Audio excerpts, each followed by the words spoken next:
신명기 8장 1절부터 10절까지의 말씀 찾으셨으면 제가 읽겠습니다. 내가 오늘 명하는 모든 명령을 너희는 지켜 행하라. 그리하면 너희가 살고 번성하고 여호와께서 너희의 조상들에게 맹세하신 땅에 들어가서 그것을 차지하리라.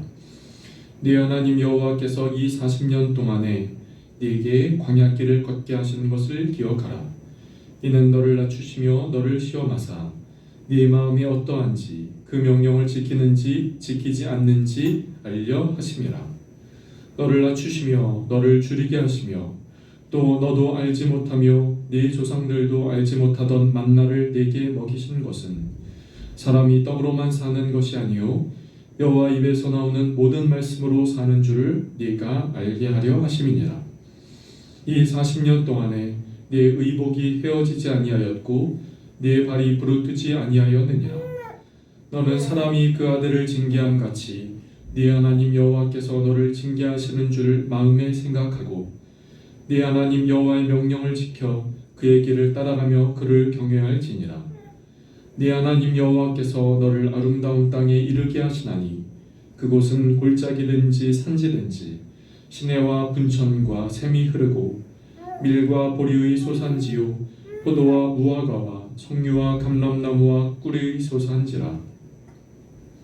내가 먹을 것에 모자람이 없고 네게 아무 부족함이 없는 땅이며 그 땅의 돌은 철이요 산에서는 동을 캘 것이라.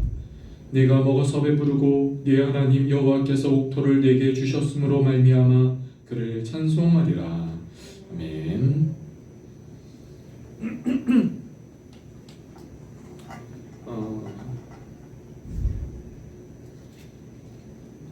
사김의 교회가 설립하고 이제 하나씩 예배를 모든 것의 첫 예배를 드리게 됩니다. 지난 주일은 주일 첫 예배를 드렸고 오늘은 수요일 첫 예배를 드리고 있습니다. 그리고 금요일은 또 처음 금요 기도회를 드리겠지요.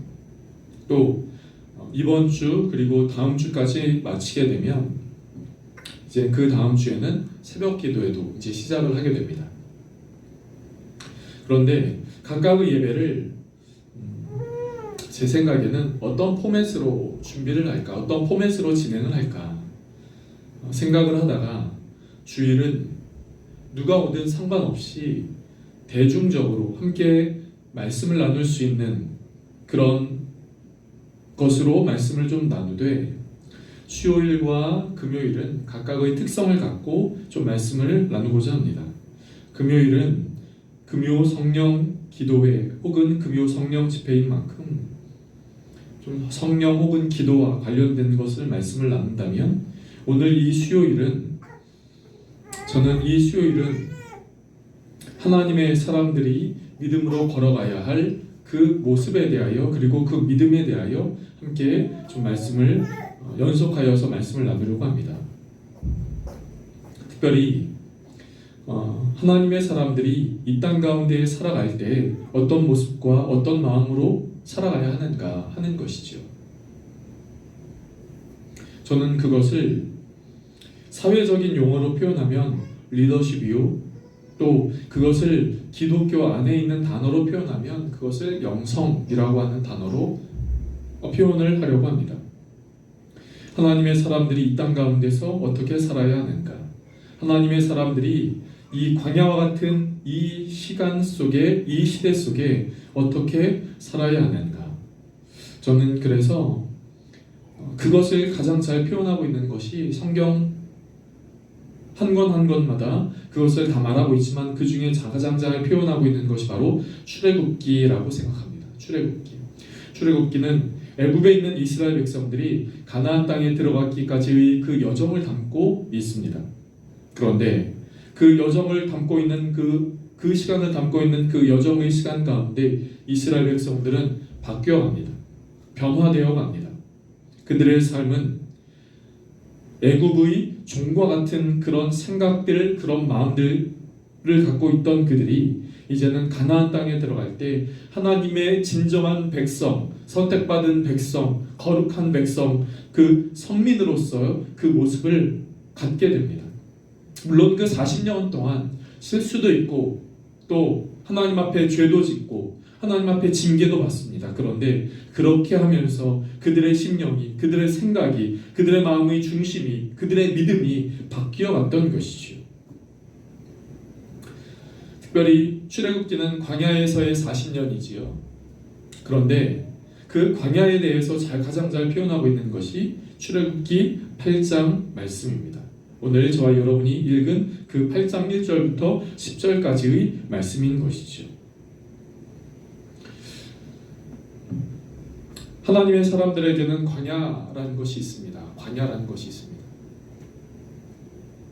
똑같은 질병이고, 똑같은 물질적인 어려움이고, 똑같은 관계적인 어려움이 교회 안의 사람들, 교회 밖의 사람들에게 동일하게 있습니다.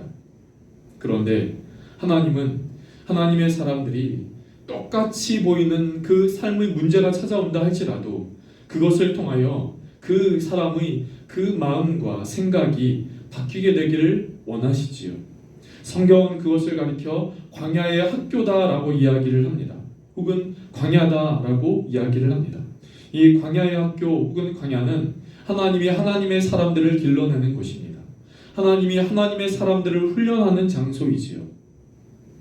왜 하나님은 하나님의 사람들을 길러내십니까? 왜 하나님은 하나님의 사람들을 훈련하시지요? 그것은 하나님의 사람들이 하나님의 거룩함을 나타내기 위하여 훈련이 필요하기 때문입니다. 하나님의 사람들이 하나님의 거룩함을 나타내기 위하여 훈련이 필요한 것이죠.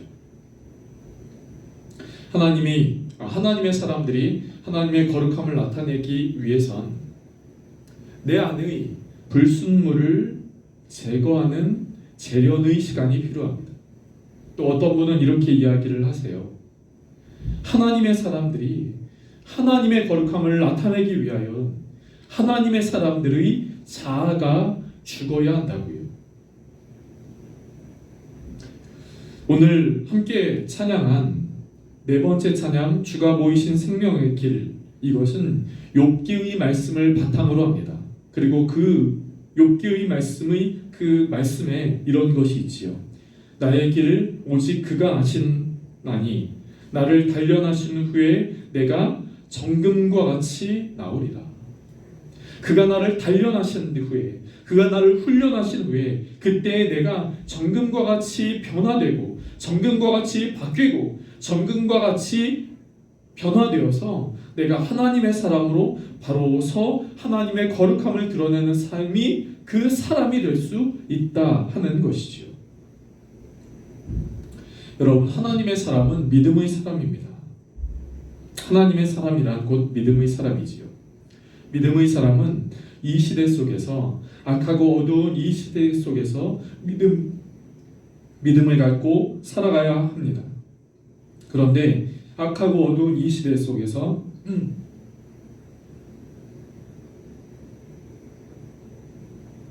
믿음을 갖고, 하나님을 향한 믿음을 갖고 살아가기에 쉽지 않습니다. 하나님의 성전, 거룩한 저소, 하나님의 백성, 선택된 민족, 거룩한 백성, 성민, 그 성민으로 이 시대를 살아간다는 것이 결코 쉽지 않습니다. 그렇기에 우리에게는 훈련이 필요한 것이죠. 내 안에 불순물을 제거하는 재련의 시간, 내 자아가 죽는 그 시간, 그 장소, 그것이 필요하다는 것입니다. 우리가 믿음으로 이 땅 가운데 살 때 이 시대와는 분명하게 충돌이 있습니다. 그것을 어떤 이들은 영적 전쟁이라고 부르지요.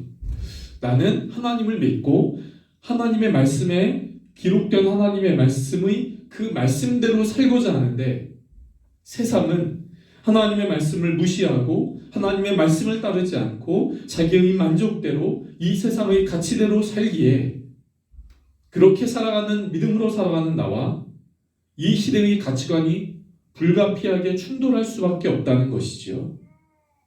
이 세상은 이 세상의 영적인 힘이 있고, 하나님의 사람들은 하나님의 영적인 힘이 있습니다. 그렇기에 그 충돌을 가리켜 영적 전쟁이라고 부르지요. 그런데 이 영적 전쟁이 있다는 것을 아는 것으로 그치는 것이 아니라 이 영적 전쟁에서 승리해야 합니다. 그런데 어떻게 승리할 수 있겠습니까? 이 세상의 전쟁에서도 그 전쟁을 승리하기 위해선 훈련이 필요합니다. 영적 전쟁에서도 마찬가지입니다. 영적 전쟁에서 승리하기 위해선 훈련이 필요하지요. 그래서 하나님은 하나님의 사람들을 훈련시키신 것입니다. 아브라함도, 요셉도, 모세도, 다윗도 훈련을 받았습니다. 광야와 같은 그 시간들을 거쳤던 것이지요. 특히 다윗의 생애는 하나님이 광야의 시간을 통하여 하나님의 사람을 길러내시는 것을 아주 잘 보여줍니다. 어떻게 보여줍니까? 다윗과 다윗 이전의 사울 왕과 그것을 비교하면서 대조하여서 보여주지요. 다윗과 사울의 재임 기간은 똑같이 40년이었습니다. 그런데 사울과 다윗의 그 재임 기간의 결과는 아주 달랐지요. 그 결과는 달랐습니다.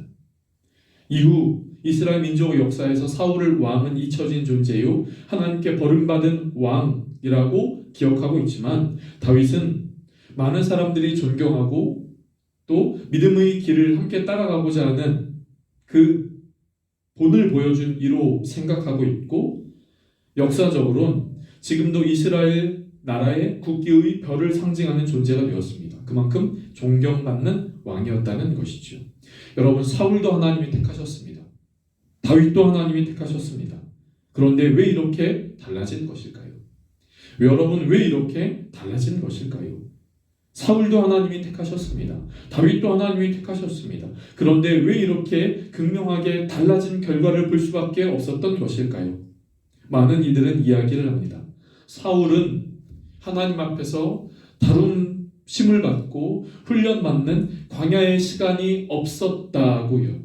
반면에 다윗은 하나님께 다루심 받고 훈련받는 그 정금과 같이 바뀌어지는 재련의 시간과 장소가 있었고, 자아가 죽는 장소와 시간이 있었다라고 말하는 것이죠.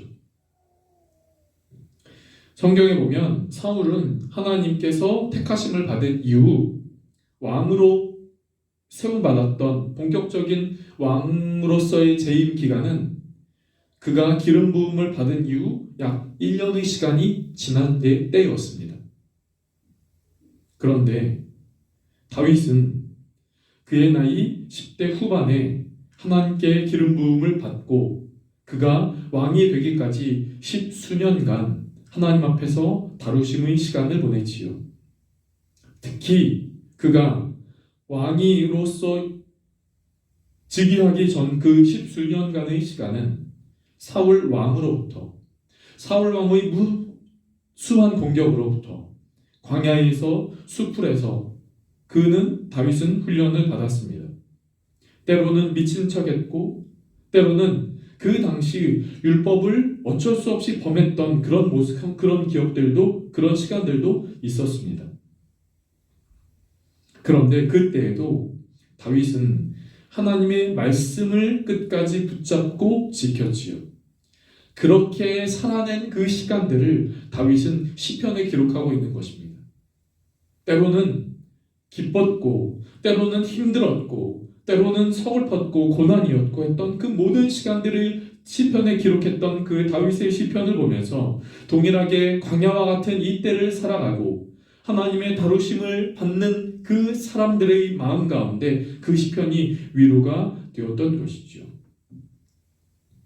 오늘 말씀은 이후에 광야와 같은 그 시간들을 보냈던 이스라엘 백성들의 모습을 보기 전 서론과 같은 것으로 오늘 말씀을 그렇게 전하고 또 정리하려고 합니다.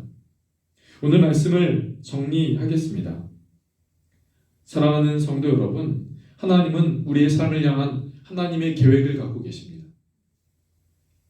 그것은 단순히 내가 잘 되고 기도 응답 받고 또 기도한 것이 이루어지고 복 받고 하는 것의 수준이 아닙니다. 그 이상 하나님은 내 삶을 향한 하나님의 뜻이 있습니다.